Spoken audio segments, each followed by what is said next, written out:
I see you no there, you know. Ejimaha Ezine Chineme Okwo. When I see you there, you know. Can I kelekwa umunanine? Yes. I kele umunanine nebo preacher. Dika mpudu na mbu na ndị aga ekene ha hara. Yes. I kele ụmụnnọkwu ejimaha honorable abụ wene kenuno.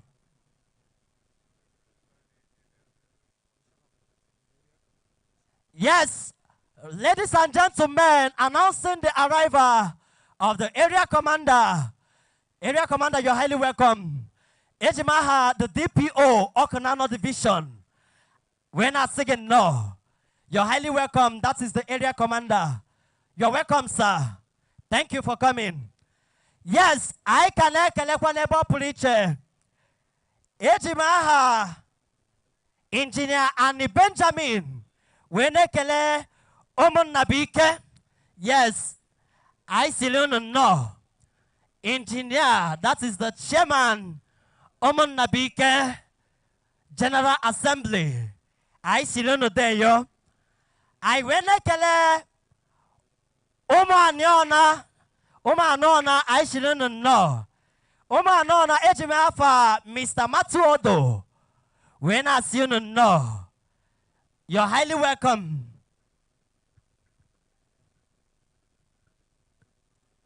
Thank you very much. Biko, I am a nacho. Kana Kwariniru, the chairman of the occasion, and our illustrious son. Biko, on the protocol, Biko Niraya, Kamada Akwarizin Eba. Biko, we have 2 VIP tents here. Those of us here number. I am a Sunday Gabba Biko. My chairman, Igrubeze. By the special grace of God, ladies and gentlemen, the first Ofala Festival of Ohachiri is being chaired today to the glory of the Almighty by one from Ohachiri Wagai Betiona, Kwacharamaru Kwawube, High Chief Engineer Chukwode Nachi. Igurubeze, the CEO Managing Director of Rowi Motor Oil, the CEO of this and that, the only man that built an international market here in 042, the only man that attracted one of the most gigantic building material markets here in Enugu State, courtesy of Igurubeze. Beside every successful man, they say there must be a woman. Igurubeze, we are happy to host na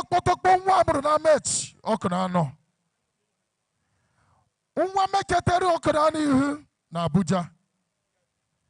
Our Buruburu, our Nigeria, our Africa. The pioneer President General of Ohachiri and Development Union, he take the lead on that as follows. Kanenamane. One man will go on a denta. Chesi Igwe. Okorobia Ibo Okorobia Beke. I know second no. Igurubeze, as the chairman of the today's occasion, you are going to give us direction of how you want for this occasion to progress. It is called Chairman's Opening Remarks. We are not going to take much of your time. Just give us your opening remark and other things follows. Thank you, Mr. Chairman. Amechi kwenu. Amechi uwa kwenu. Amechi uwa kwenu. Enugu South kwenu. Enugu State kwenu. Nigeria kwezu onu. Emana I will much time eba. I recognize the former Senate President Ken Namane. GCON. anyị na-ekene Ambassador Goniabo, former Ambassador Japan. Anyị na-ekene Senator Ngwu, Senatorial District West. All protocol duly observed. Bigono, I don't have much to say because Ohumbre you show what book and the man gave my address. Because to Ohumbre you show what there you know. I might organize our Royal Highness. The organizing committee. Now, go ahead, you know. Because no, I should move you whatever. When Bara, only the Hawaii. I got my MC. I can't get for where they be no. I got my Johnny Biara Eba. Take you of him. Papa of him. Can I watch what? Because this is the chairman of the occasion. About ordinary chairman, not chairman. Ohachiri. Thank you. His Highness Ohachiri Eze, President General Refutoji, Aga Gishiku Nibe, and the Batarim Piamechuan. Ottawa Kote DJ. Otika Jebo Kwesirite, from the table of the chairman of the occasion to the table of His Highness. Chairman of the occasion, Gushuko and Ezoj, or Parapazur in the watch, Bundigwe, Ndigwe Piane, and the Manan. President General Amechu and never met in your comrade, Coach Quoton Sude. Oh, Boachi Kita, Nejana Tebu. Ebe chairman of the occasion, no. Yes. Thank you. Ngwayane Efe.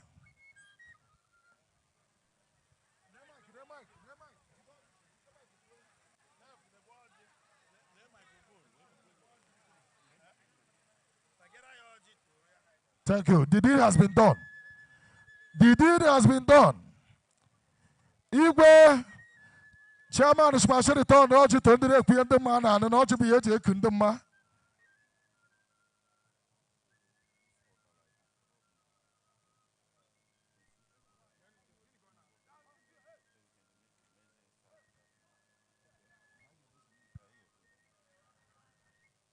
Igede kaino no kaino ni igede. Aina anabata Prince Brigadier General Chukwuemeka Udaya, MNI, Director General, NIPSS. You are welcome. When did he? The chairman of the organizing committee, I say Gedaro, Professor Victor Nam. Victor Nam, I say Daru, members of the committee and the co-chairman, Honorable Peter Nat. Igwe, I don't know ni get na na chonkuku ndi moku.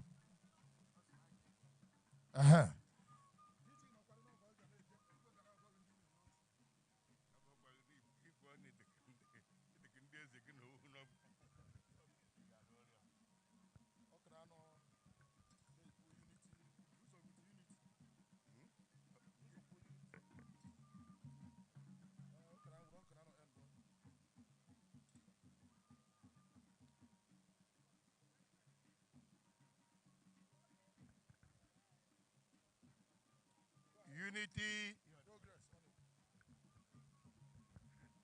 Hello. Give them better, give them better. Unity. Unity. Unity. Okunano. Osagwede. Nkanukwen. Okunano kwen. Enugu State kwen. Nigeria kwen zuonu. Aye with Oji. na meju wa na bata ọjị anyị ga-eme ọjị ka njiri eme ọjị abịa were ọjị ugere ndị anyị na-emechi ụwa Senator Kane Nnamani ọwa na-echiri ọha na Nigeria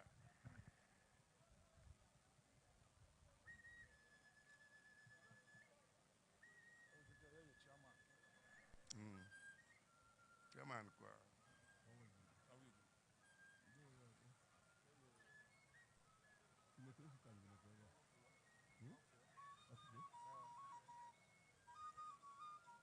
Çekelim daha geliyor.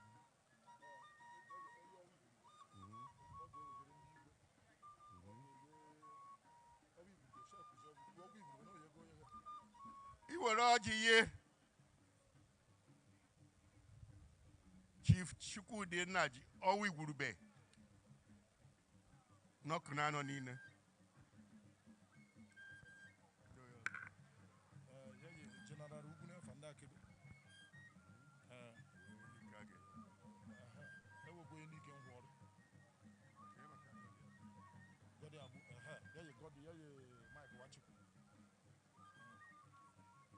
were ọjị ihe General Ugwu Fakebe Ugwu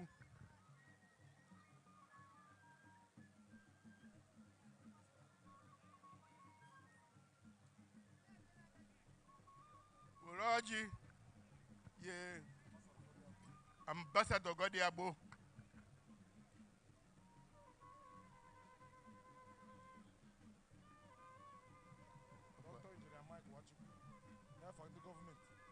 were ọjị ihe Dr. Mike Wachukwu n'efe nke ndị gọọmenti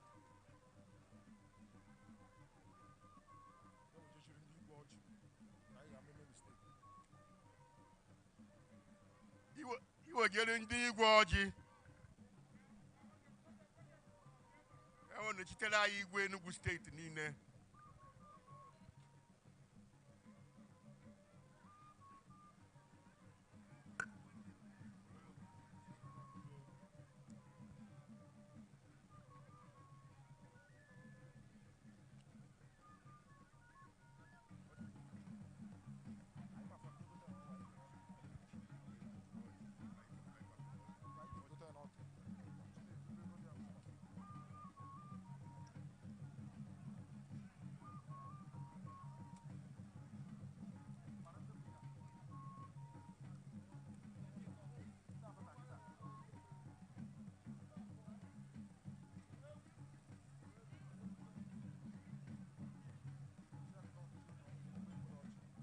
ọ bụ na ọgwụgwọ return nke họrọ ka anyị gbawa ya kewe ndị nọ n'ebe n'ụwa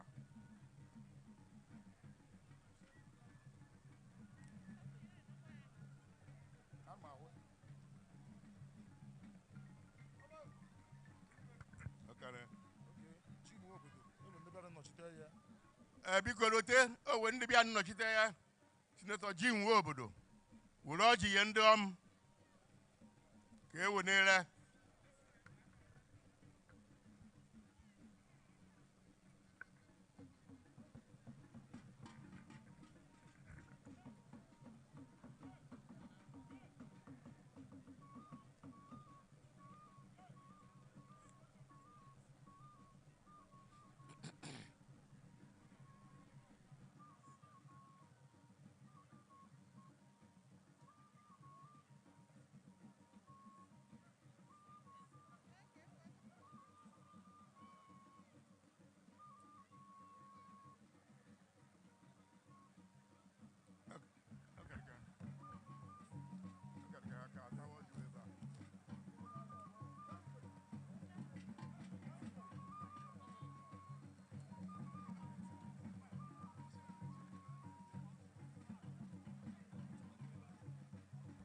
ihe choka na ipata ka anyị gọzie ka ata ya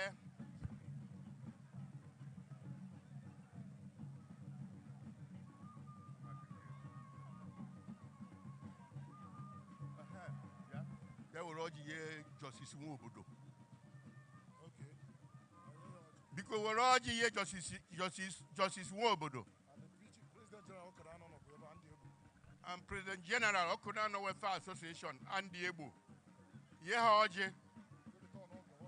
Return on Kewari, Kaiwa or Siso. I'm a Mamnaga Jayam.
PG ka ị gaa ọjị ejete gị ije wetezi ọjị ka ekpe ekpere ọjị. Thank you. Ọjị ezigbo bụ na mfa adịghị agbaghị ihe ọwa ozuo.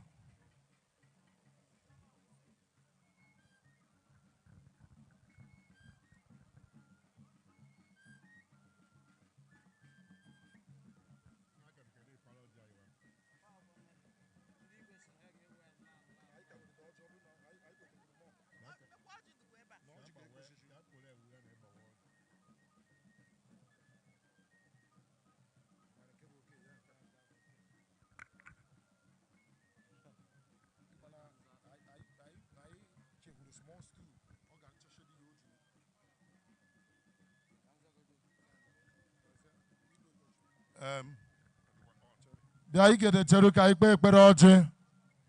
Biko anyị chọrọ orderliness everywhere please. Na anyị chọrọ ịga ọjị ka everywhere dere due. Biko ka ikpe ekpere ọjị. Thank you.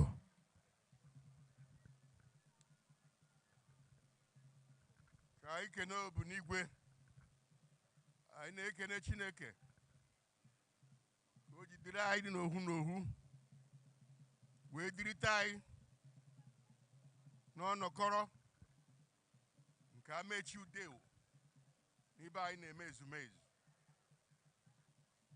Ndị hụrụ anyị n'anya, ndị ụmụnne anyị na ụmụnna anyị, ndị enyi anyị, ndị ikwu na ibe, anyị na-ekenekwa ka o jidere ha n'udo, ha si ebe ha dị iche iche wee sị ka ha bịa hụ ka amechi ụwa nji eme mmemme Ofala.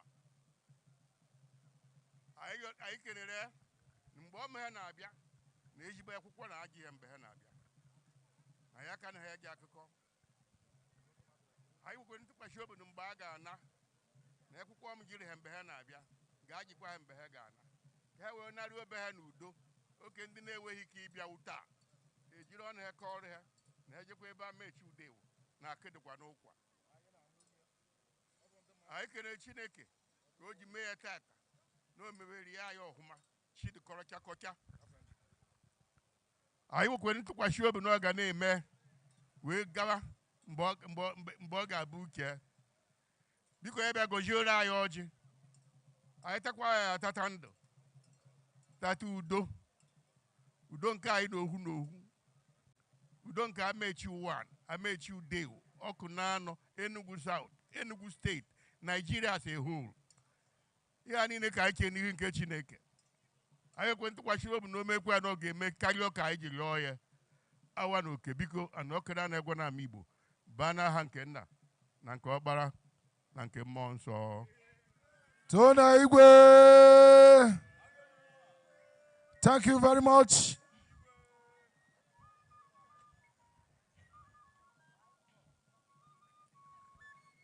His Highness Igwe and Ugeze Michael Nukwu, Ayane Chibe the third of Obago Kingdom. Now I salute you.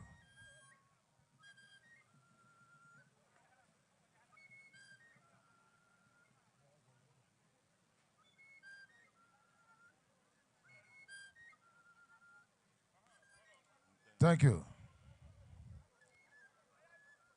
Biko protocol, help us. Our guests, we can't keep them standing.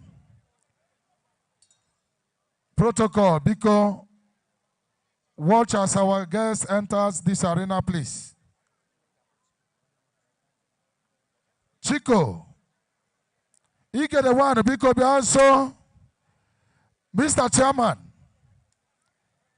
Igurubeze, Abu Chairman of the occasion. Distinguished Senator Ken Namane, GCON. Igwe Agogoji, Aiwero Ohere, Kawawa Mechuwan, Bouncer in Ano Chichiaman, Jena Koko, Nona Koko. I chori after one farmer 2-1. Oba Kowara I no one meme. Oga Bakowara Yebu Faranoa. Just 3 minutes. You get the one. I go yo here. Kokawara Ogunbo far after. Then bother I made 2-1 so me wo fara.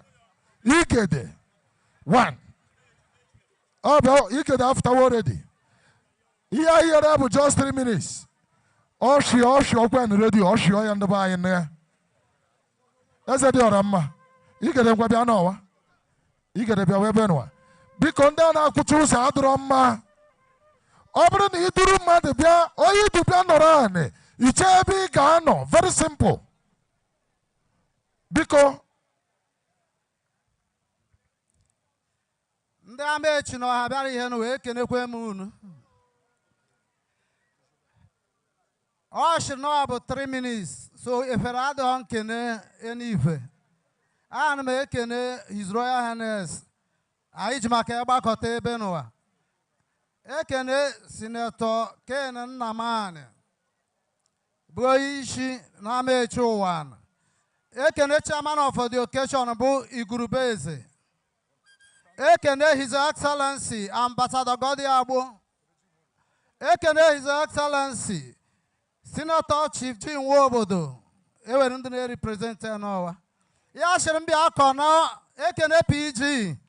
Ya sịrị m bịa akọwa bụ ihe bụ Ofala. The meaning of Ofala. M kọwa ya in 3 minutes. Ihe ọ dị ka bụ m were gwongworo jewere Lagos in 1 hour. Mana ihe nkata agwa unu bụ na ihe anyị na-akpọ Ofala today abụghịkwa asụsụ Nkana. N'obodo na-eboro nka na-eboro tewe. Mana ihe o miniri n'asụsụ Nkana bụ ọhwan, Ofala, ọfọ ala. So na ihe o miniri bụ na na-ewekwakwere ọhwenu bụ the onye na-represent bụ Sky God. Onye na-represent na Amechi ụwa bụ His Royal Highness Igwe J.A.E. Ogbodo. Ọhwenu were to do with gods. Ofala were to do with ancestors. N'enu bụ papa, nne, nna anyị, ana bụ mama eji akpọrọ mother God. Enu ya m na-ata anaghị o ji azụ amụ ụmụ ya bụ ayịwa. Ụmụ ya ọmụ o jikwere mmiri ozuzo awụ ochichi a na-akpọ awụ Awu means awu, which means God. Ojikwere ojira abaragado oji apiabu ndị na-akpari. Ojira wo ya wuye ya bụ anụ nri eji akpọrọ mother God. Wuye ojira ya ayụwa bụ ụmụ nri through agricultural harvest. Ihe a na-akpọ Ofala bụ na igwe wa dị represented by igwe J.A.E. Ogbodo. Agbadatawa i represent papa ya. Ọ na-represent je wojiri ashian bụ mama biko netu ụmụ ya ọhụma. Ọ bụ ya bụ ya iji bịa n'ụwa. Onye a na-akpọ J.A.E. Ogbodo bụ small Joe. A na-akpọkwa J.A.E. Ogbodo. Ọ dị ka ewere ife a na-akpọ ọkwa small Joe nke we mere bọs bụ ihe bido modern transportation in Enugu.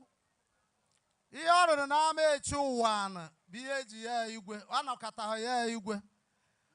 Ihe bụ Unity Front ka o ji hazie obodo niile mechicha ama echi ụwa. E nwere ọtụtụ ndị ọ na-adịgharị ukwu n'ihe ha na-eme. Also form Okanano Welfare Association in the modern days. Because now support Ejbo ya woke bụ chairman of Okanano Welfare bụ Chief Chiji Agbo. Ọ bụ ya eji akpọrọ mgbe o kwere ike. Because no ji activities Chiji Agbo wo wote development na Okanano. O ji bụrụ patron of Okanano Welfare Association. Small Joe no way bụ a transporter. Jere akwụkwọ na Baja in 1950. Ka ọ gụchara akwụkwọ, ọchị na akwụkwọ n'ụwa karịkwara ya. O jejio ma ọ ka eji emeji moto. From there, ọ banye into transportation business. Wo modernize jio ya. Ọ ya bụ Small Joe Enterprises. Now, ihe Ofala jide mkpa tata n'ama echi ụwa. But apart from ndị obodo ọzọ na-agba Ofala. Ama echi ụwa achajiwo igba Ofala nke ha. And here bụ the first Ofala of ama echi ụwa. N'agbanyeghị first Ofala of any igwe bụ the coronation of igwe. And the last Ofala na bụ the burial of igwe. Mana ama echi ụwa kpọrọ nke a first Ofala. And n'oge ya riri. So ndị be anyị ekenekwe m unu na ọtụtụ okwu adị ọnụ ka mgbede. Thank you. Thank you very much. Yes, akọwakwa ihe bụ Ofala ije maka ịnọrọ ebe a. Yes, thank you. Thank you very much. Biko, I like ka aka ji abụrụ ọka ihu ebe a. Ke ndị anyị na-anabata.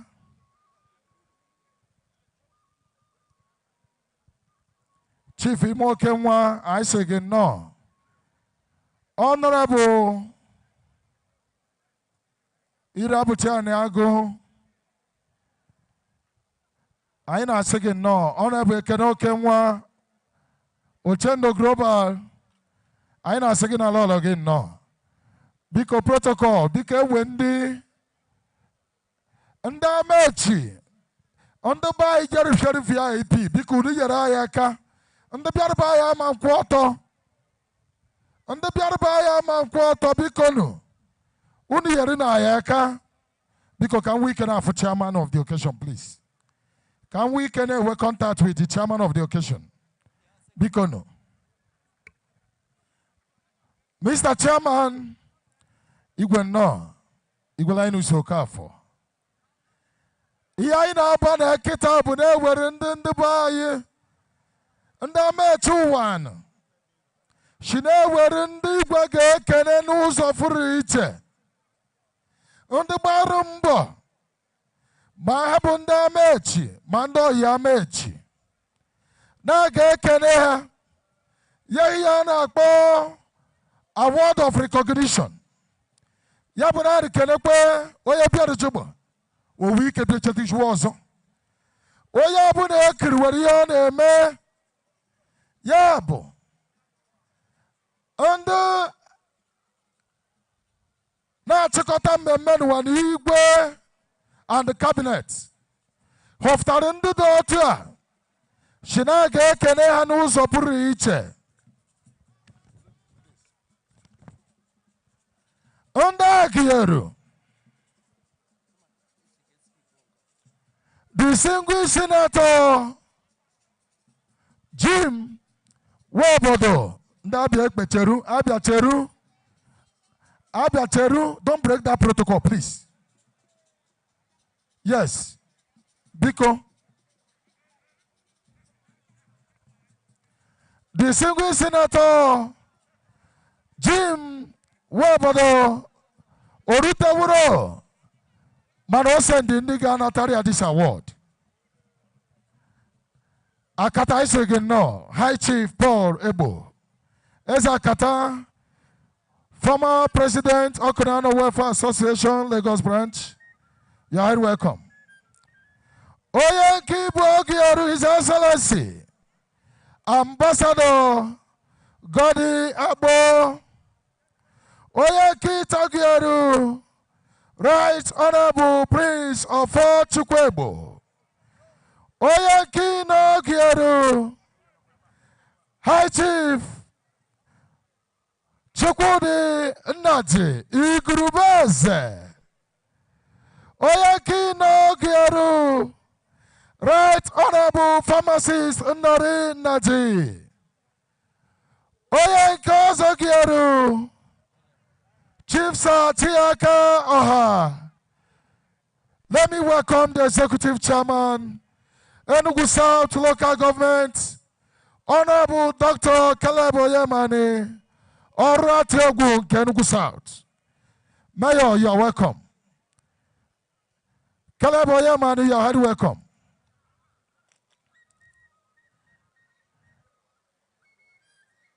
Biko kwe werote. Okwe werote ndi biarba iga ano.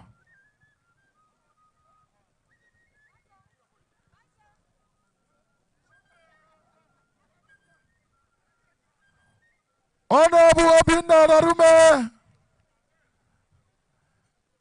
Obinna Narume isegin no. Akata? Yes.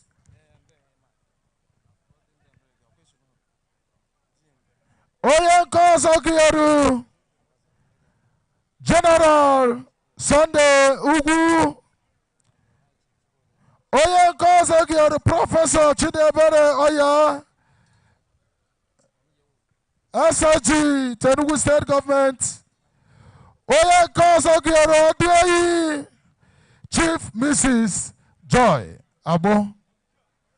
With your permission, Mr. Chairman, permit me to call on the first recipient of today's award by His Royal Majesty, Ohachiri Eze II Amechuwani. Join me to call His Excellency, Distinguished Senator Jim Ogbodo, ably represented here by three persons in one person. Former Mayor, Enugu South Local Government Honorable Mondene, the President General, Amechi Development Union, and the leader of Enugu South Legislative Council. Please come forward and receive the award. Oye Kibwana Pado, His Excellency, Ambassador Godiabo,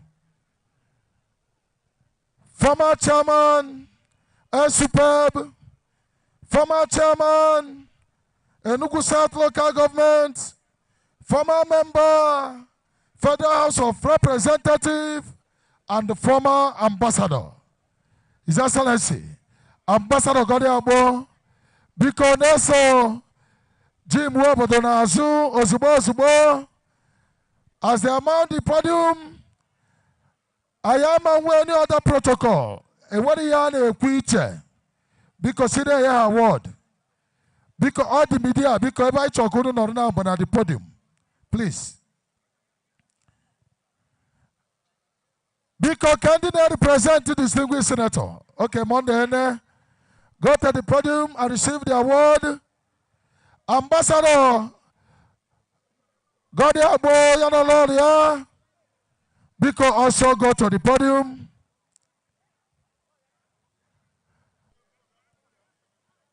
Right Honorable Prince of Ochukwebo, Ochukwemarasobweyi, ably represented by his village chairman, Chief Oyakwere Ogbodo, His Excellency. Because I chọrọ ọtụtụ mmadụ na that podium.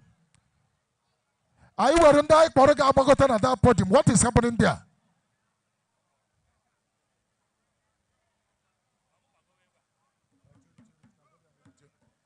Biko protocol, biko unu nyere anyị aka. There's no much time, please.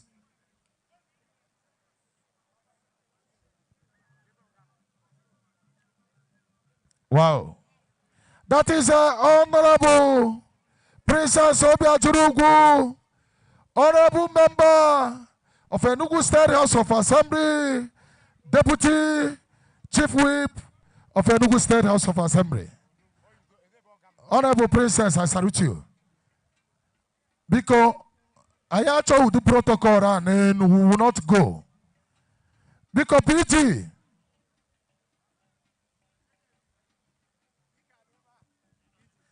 in another stage.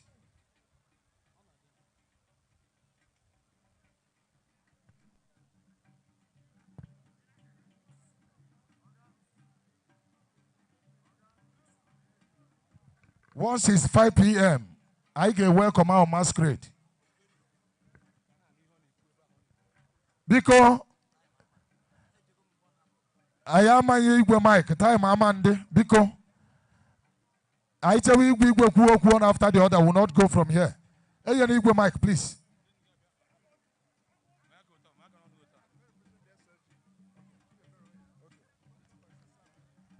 I welcome you, Honorable Barrister Samoya, former Executive Chairman, Enugu Local Government. He's here to represent the SSG of Enugu State Government, Professor Chidebere. Oh yeah? Yes. Okoye. Because Kaikpanetasia Ambassador Godiabo Yabagote Konata his own. Because Okoye. Let everybody mount down before you take that snap. The madam from here, please. Because on the camera, that should not repeat itself.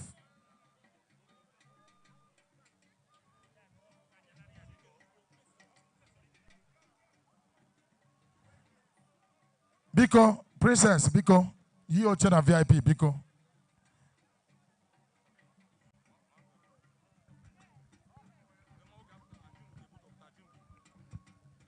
Oye na anataki akitab Ambassador Godiabo.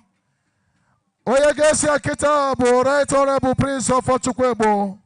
Ochukwemarasobweyi, the leader. I welcome you. Chudak matters. Chudak no. Abuna of Ochukwebo gasia. Ayak papa tasia waga ibechona. High Chief Chukwudi Nnaji Igurubeze Orwara Amechi Ototoru Oyabude Yara Wada with Yomer Amechi High Chief Obinararume Ina saying no Smart Okekayim former Sergeant Enugu South Honorable Smart Ogbodo. Thank you. Ofochukwebo Nokita Kaikpanite High Chief Chukwudi Nnaji Owi Igurubeze. He's also the chairman of the occasion. Igurubeze, can we please have you?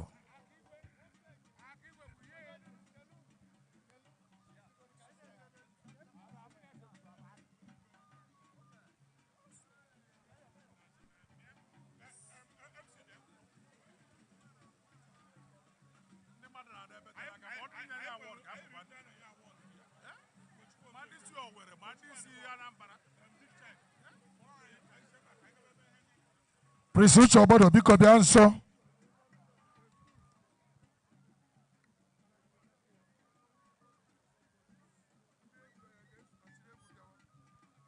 Prince Uche Ogbodo, biko bịa nso. Awi igurube.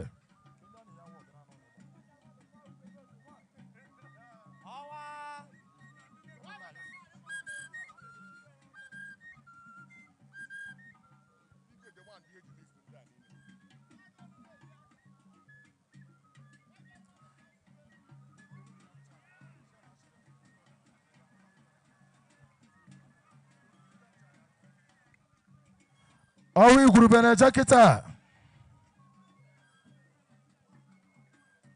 General ugwu na-adị njikere.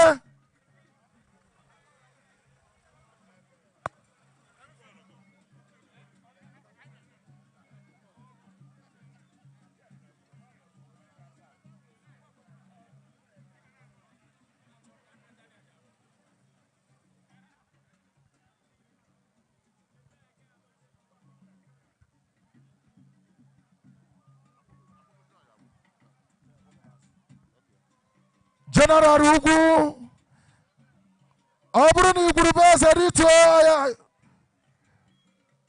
right honorable pharmacist Nnorimunna ji agbago abụrụ represented by right honorable Irabuchi Aniago.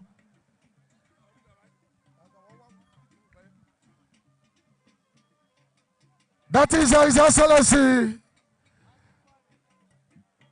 General Ambassador Sondu Ugwu Sample.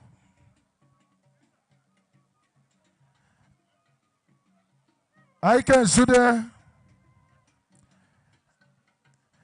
Irabuchi Aniago is representing Nnorimunna ji.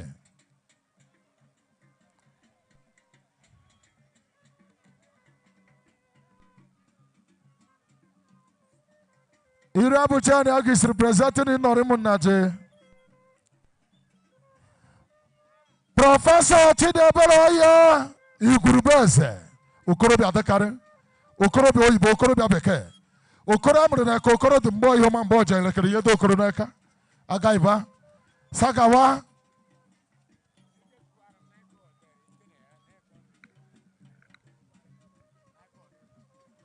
Chief Ikechukwarum Naiko I say again no. Thank you, Right Honorable Irabuchi Aniago. General Ugwu is mounting the stage now. Professor Chidebere Oya is ably represented by Honorable Barrister Dr. Sam Oya. After General Ugwu, you mount the stage.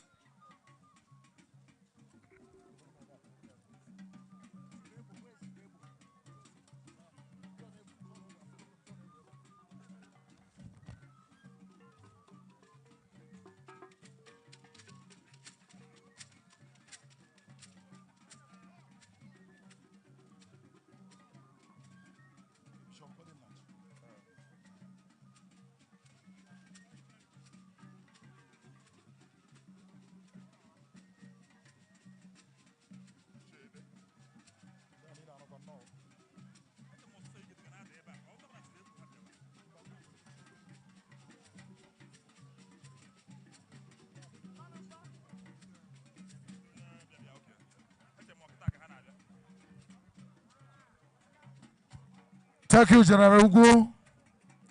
Chidebere Oya is mounting the stage now. Chief Mrs. Joy Abo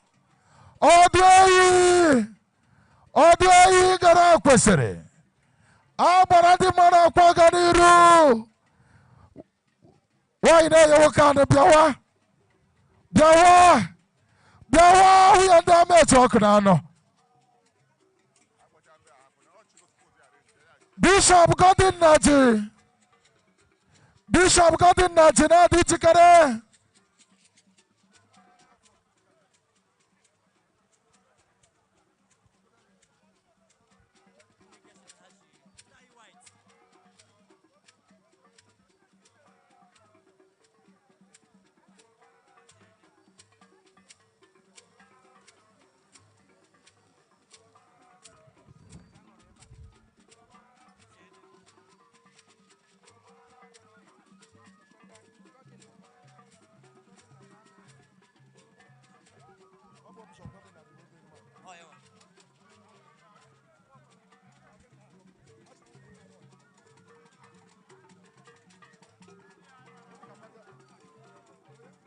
Joy Abo.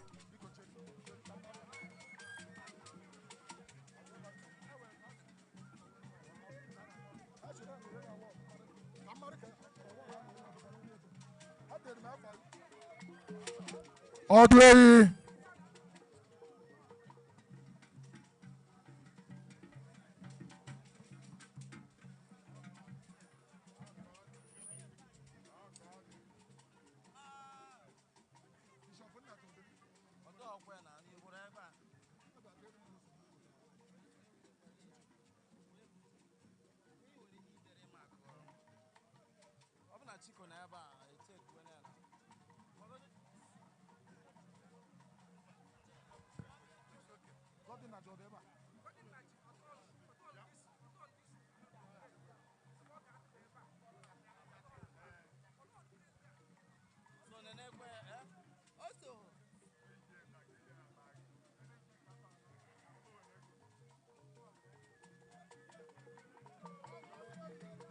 Odway wine.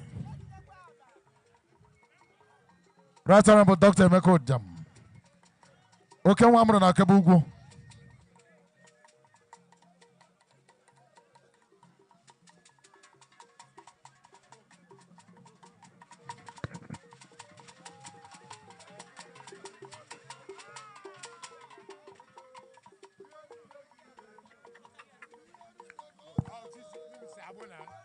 Thank you.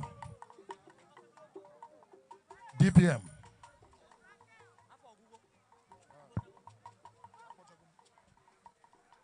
Thank you. Yes, that is Chief Mrs. Joy Abo. Thank you very much. I can anabatakwa Highness. Yes. I na-anabata n'ebe ọ pụrụ iche Honorable Obinna.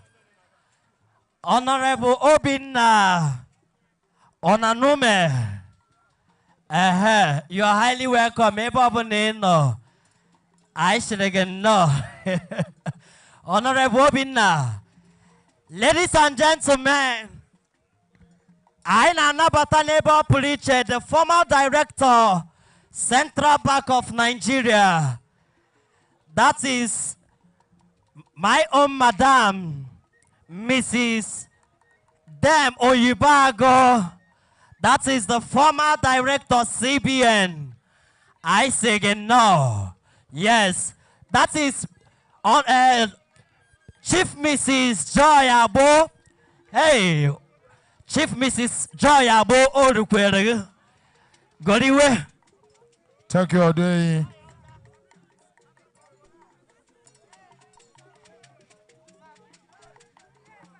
Odway, thank you.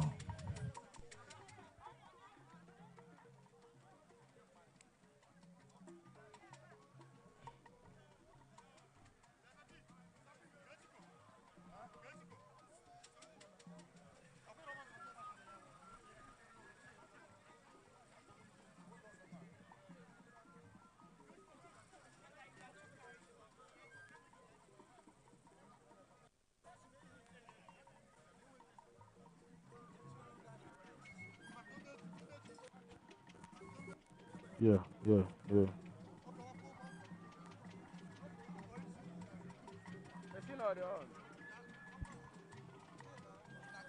Thank you.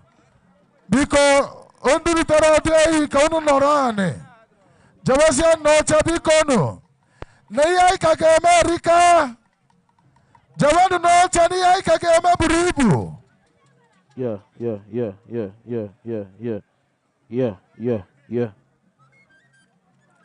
Bikono.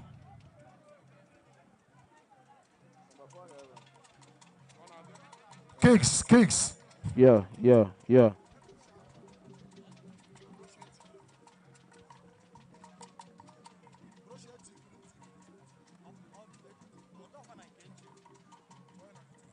Thank you.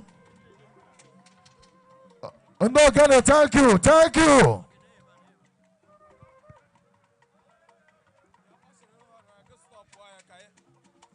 Oh, Ghana, thank you.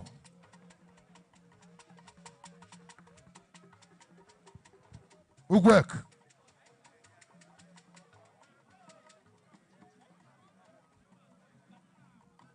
Thank you. Odoyi, thank you, ma. Thank you, ma. Jawasia note, Jawan note.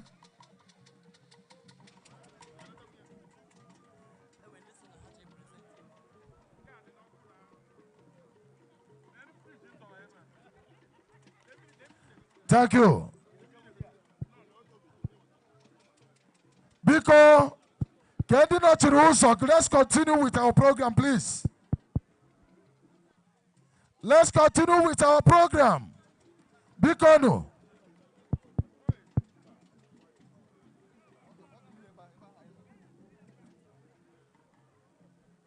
Hello.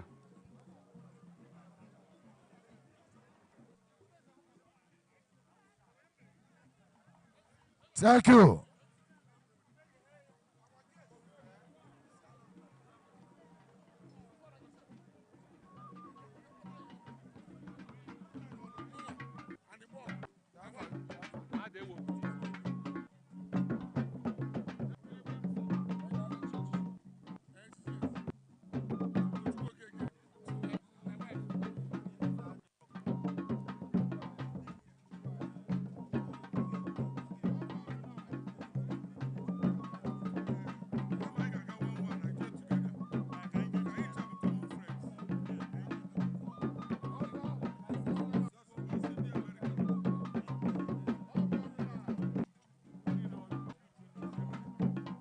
Thank you very much.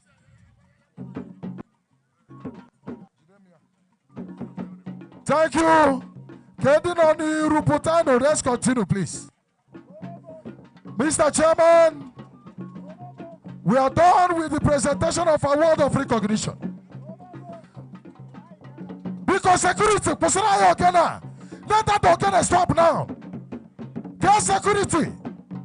Let that organ stop now. Chase them from this arena. Chase them out. You are not invited here and you are disturbing us.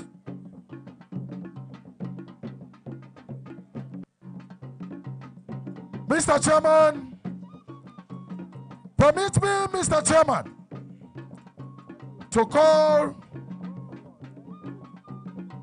on the pioneer President General of Amateur and Development Union and the former President of the Senate, GCON, Owa Buruburu, Owa Enugu State, Owa Nigeria.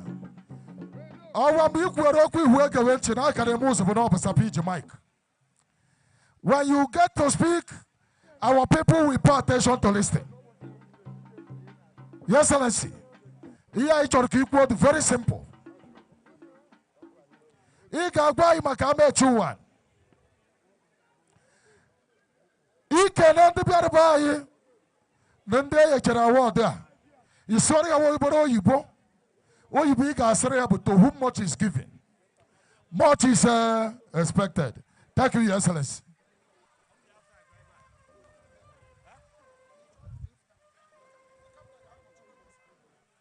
That way no more, Your Excellency. Because for the news on Aputa, he's coming out to talk to us. Ohachiri Eze from Canopy, no one day, now they chini moon or not a chinage. Our Buruburu, they okay so. Tony Owa! Igwe Ohachiri Eze.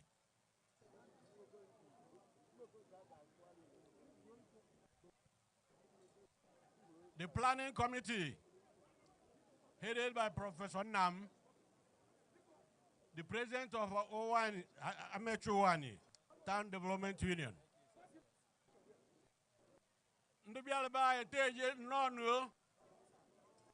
All the 14 kindred units and make no yobna.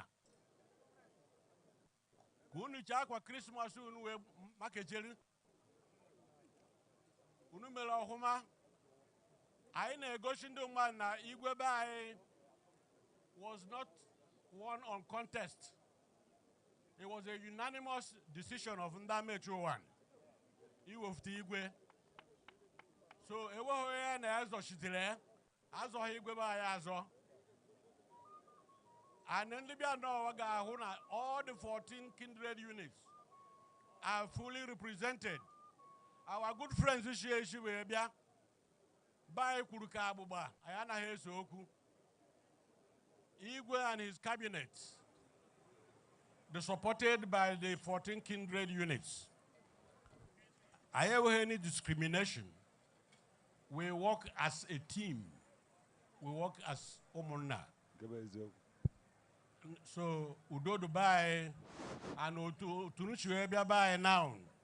Nunea Onahu, Nandobuna, Mawie, Momaka, now daughters, Ndana outside, they're all here. So, Ofala Kanu Friche, Yoju Friche on a Gosh unity. Ebe were unity and a will progress there.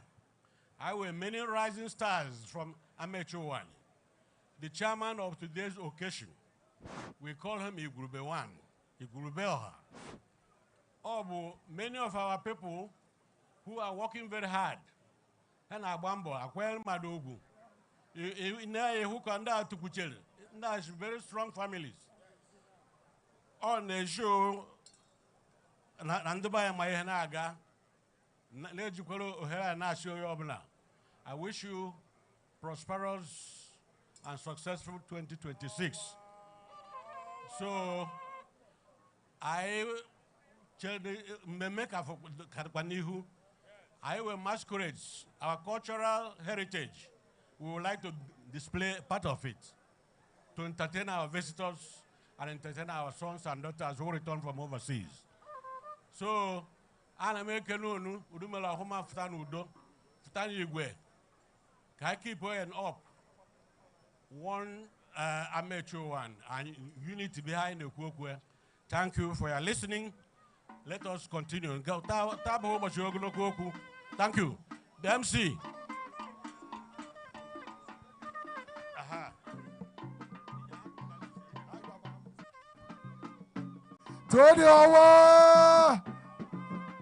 Thank you.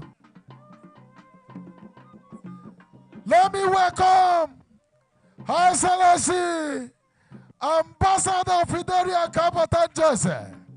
I now say no, Ukebowai. You are welcome.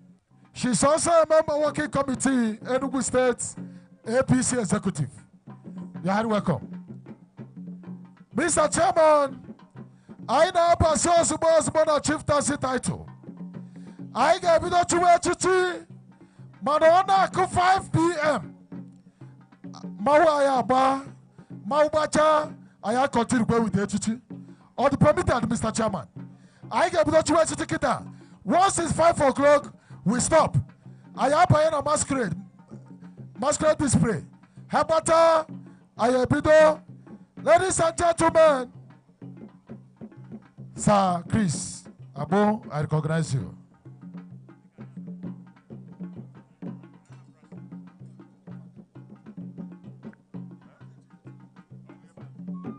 Upasina Chima on the stage.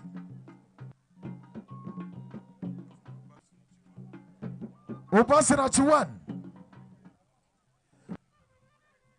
Sir Emeka Lady Ngosiana, get ready to receive your chieftaincy.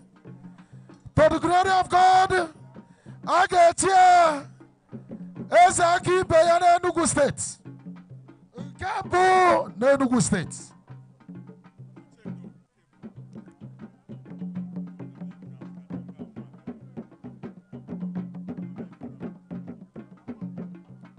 Sir Emekona Ezaki Beyane Lezungasiona Odukonamba. Sir Emekona to the glory of God. Buwafumu Nugwachona. Wafumu Nugwachona. He is representing us very well na London. Cameron and the boy for Emmy London. Obo Kondi Obe. Aina Siabiko. Yana Loria. But got on a stage very quickly to come and receive the chieftaincy title of Ezaki Biankembu, Nenugu State. So Emeka Nadingoziona, I know you couldn't be Osubo. Biano Subo.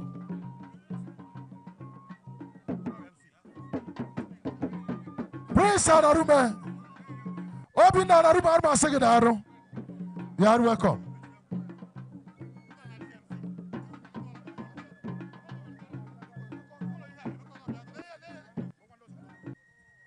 Emeka is mounting the stage. PG. Ono who mount the stage to assist Igwe. Ono who go on stage.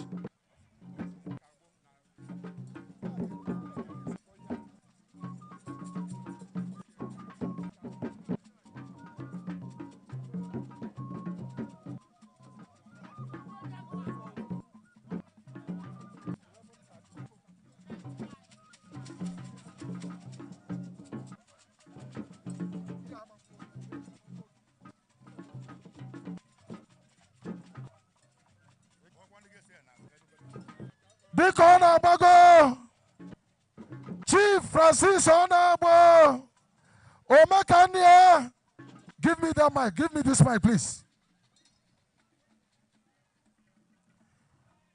Omakania Nabago Tosubo, Chief Francis Emakona, Buwata Bayarona, Ogo Canon Namani, Amaranumunuguna Machuane. To the glory of God,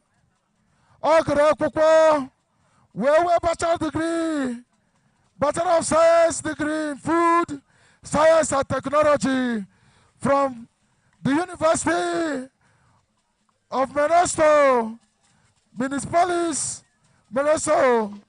Aina Siana Biosubo.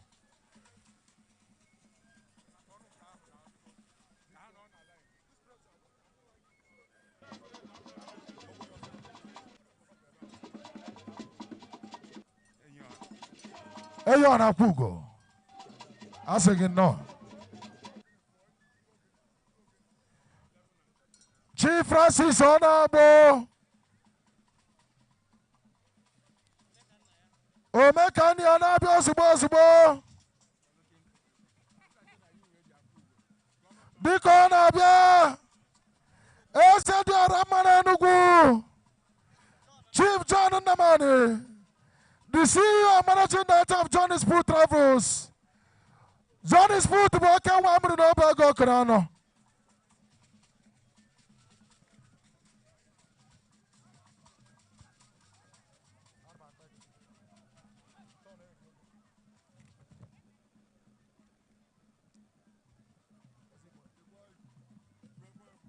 Ikukuama. Omedurunde Mure. Okro Karisia. Ikukuama na Nkano. Asingin no.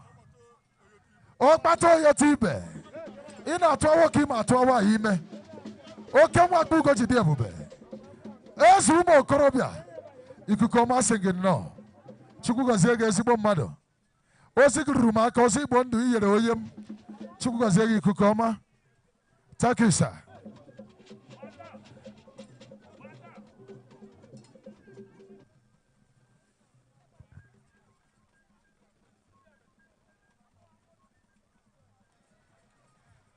Biko kiena no chia in a stage. Ikuku ọma na Nkano.